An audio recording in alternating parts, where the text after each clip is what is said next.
mbokk yi pare nañu wot bi waaye waxtaan bi am na solo dégg naa ñu ne lañu bëggoon am nañ ko ndax dañoo bëggoon a ñëw perturber amuñu fi dara waxtaan bu jaaree na fi am xam-xam jolli na fi sénégalais yi jàngat nañ ci ba xam lan mooy réforme bi moo wax ni réforme bi kenn moomu ko ñun ñëpp a ci liggéey dégg naa ñu naan dañoo foqati réforme bi ci président déedéet président ñun li ñu liggéey ci réforme bi liggéeyu ko ci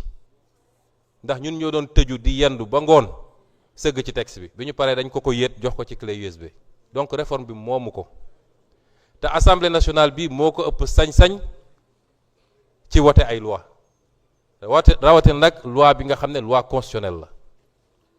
dama bëgg sénégalais yi xam ni suñu constitution ñaar rek la may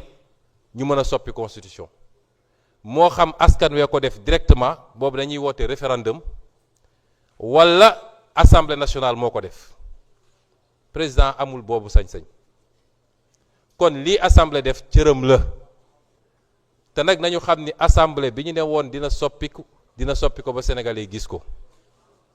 su weesoo loolu ñu xam ni constitution bi dagguñu ko pour kenn képp koo xam ne tey bëgg ngaa jiite réew mi yow xam nga ni constitution bi lañ ca def concerné la bu la yàlla mayoon ba dénk la it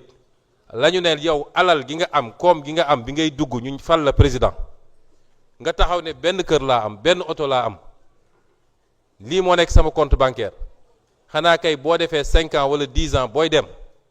war ngaa dellu ci askan wi ne ñu xoolaat nag yow ci diggante bi ndax jub nga fi ay milliards ci président de la République boo xam ne nee nañu salaire am 4 millions 800 la kon milliards yi fan la war a jóge loolu defuñu ko ci président kese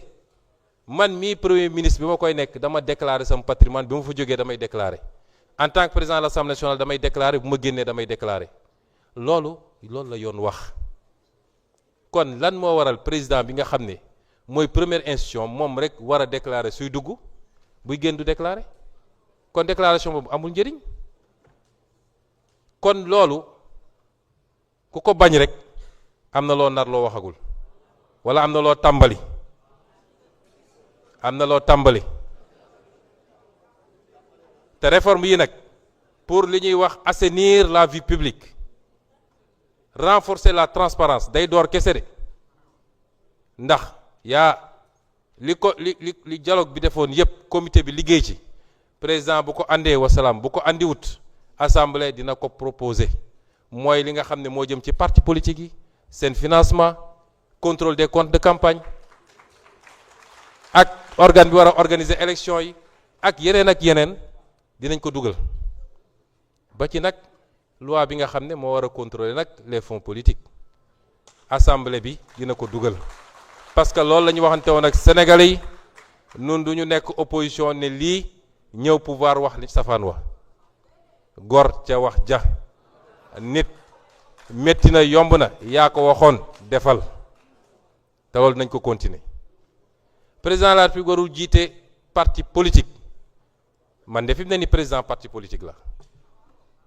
ki nekk président de la République fi mu toll nii du parti politique te kenn forcé ko woon moo jóg ci coobareem ne bana parce que dafa bëgg a wane ni président dafa war a njaboote ñépp ñaari at lañ ci teg mu ne forcé tey mu buuxante nekk président parti politique lan moo fi soppiku kon réforme yii dama bëgg sénégalais yi xam ni defaguñu wala raar nañu def réforme yu baaxee nii ci réew mi réforme yu dëgëree nii ci réew mi réforme yoo xam ne seetul Masamba seetul Mademba ba ci cour constitutionnelle man leen fii lenn fii ñoom Amadou Ba ngi ñii ñoom Malick Ndiaye ngi nii ñoom Ayib Daffé ba ñuy liggéey ci réforme yi président jox ñu ne nañ ko mottali dama wàcc parce que man bokk moon ci liggéey bi dama leen ne liggéey leen parce que bëgguma sax influencer li ngeen di liggéey benn jour ma wàcc war a génn jàdd di leen nuyu ñu ne ma voilà dañu am sax lu ñu la bëgg a laaj man leen lan ngeen ma bëgg a laaj ñu ne ma dañu ne président de la république cour boobu dañu ne woon cour constitutionnelle bi 9 lay doon moo tax monsieur le ministre ñun dañoo wàññi yokkuñu ndax yéen la ngeen yóbbu woon conseil constitutionnel mooy juróom-ñeent ñu ne nañ ko bàyyi juróom-ñaar parce que juróom-ñaar doy na sëkk ci cour constitutionnel kon ñun ñoo wàññi waaye li ngeen bi ma ñëwee ñu wax ma ñu ne ma léegi dañu ne juróom-ñeent yi moom président dina tànn su ma juumul juróom président assemblée nationale tànn ñaar premier ministre tànn ñaar may leen déet premier ministre du tànn boobu man maay premier ministre di xalaatu moon dinaa ñëw toog fii may leen premier ministre du tànn parce que premier ministre il n'est pas élu, il est nommé à tout moment mun nañ ko fi jëlee kon warul tànn boo demee France président dafa tànn ñett Sénat tànn ñett Assemblée nationale tànn ñett boo demee Maroc roi bi day tànn juróom-benn chambre haute tànn ñett chambre basse tànn ñett waaye premier ministre moom il n'est pas élu kon booy def réforme doo ci seet sa jëmm doo ci seet man fan lañ ma placé ci réforme bi waaye da ngay def loo xam ne njëriñ la ci réew mi jeex na loolu mooy li ñu def fii kon na ñëpp delloo seen xel monsieur le ministre nga nuyul ñu suñu rakk suñu xarit président Bassirou Diomaye Faye lii defuñu ko contre moom defuñu ko contre kenn teyit li ma koy ñaan mooy politique ak nguur jarul yenn yi parce que histoire day nettali moo fi waxoon lii ñëw génn ci ni de jaar fële na fexe ba dëppoog ay engagement am te engagement am mooy engagement parti bii di Pastef loolu tax sénégalais yi wóoluñu man la sénégalais yi miinoon man la sénégalais yi xamoon miin ma donte xam nañu benn ci suñu gars yi kon bi ma demee ba tële fii la ñu doog a gis ni balaa candidat mën a jàll soxla woon nañ ne moom mooy diw kon engagement yooyu te diw mooy Pastef kon engagement yi ñu jëloon ak askan wi na ci ngoy loolu mooy suturaam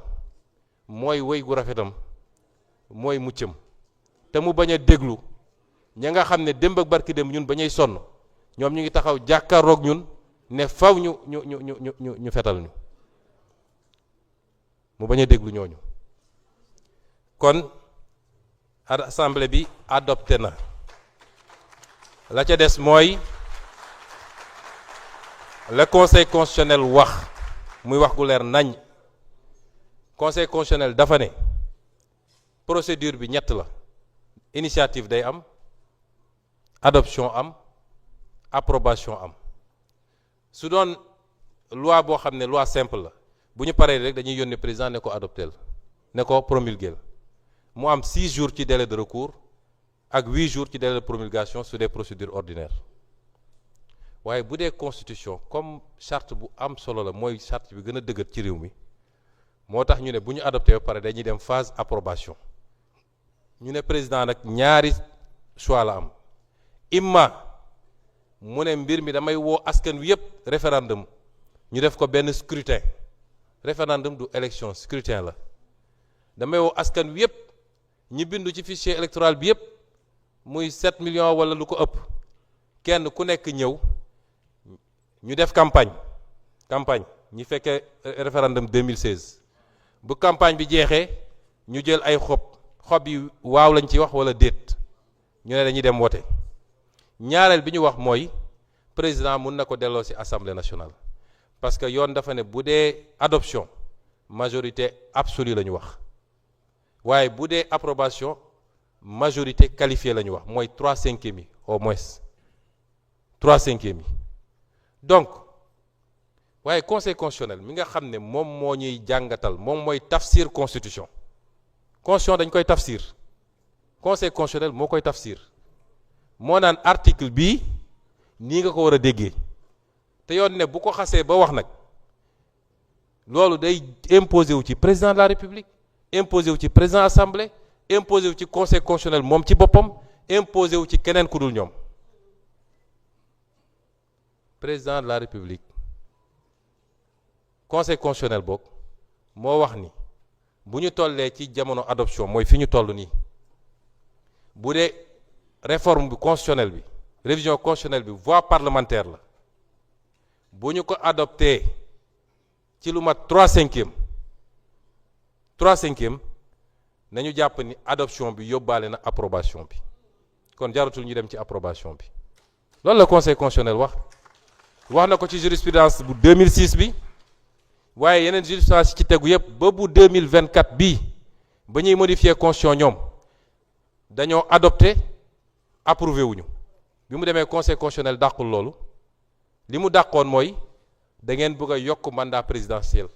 loolu mooy li ñuy wax clause d'éternité kooku conseil constitutionnel bu assemblée nationale voté constitution clause d'éternité ak procédure kese lay contrôler du contrôler leneen kon man dinaa bind président de la république yéet ko li askan wi adopté approuvé ko ne ko nag promulguer bii loi parce que c'est une loi définitivement adoptée et approuvée kon loolu mooy li ñuy jàpp te bataaxal bi bu soobee yàlla naa ko jéggal tey jii naa ko jébbal tey jii.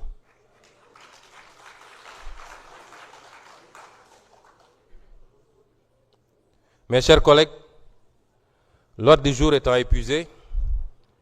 je propose à l'Assemblée de lever la séance et de reprendre nos travaux demain, mardi 30 juin 2026 à 10 heures pour le débat d'orientation budgétaire suivi de la clôture de la session ordinaire unique 2025-2026. S'il n'y a pas d'observation, il en est ainsi décidé. La séance est...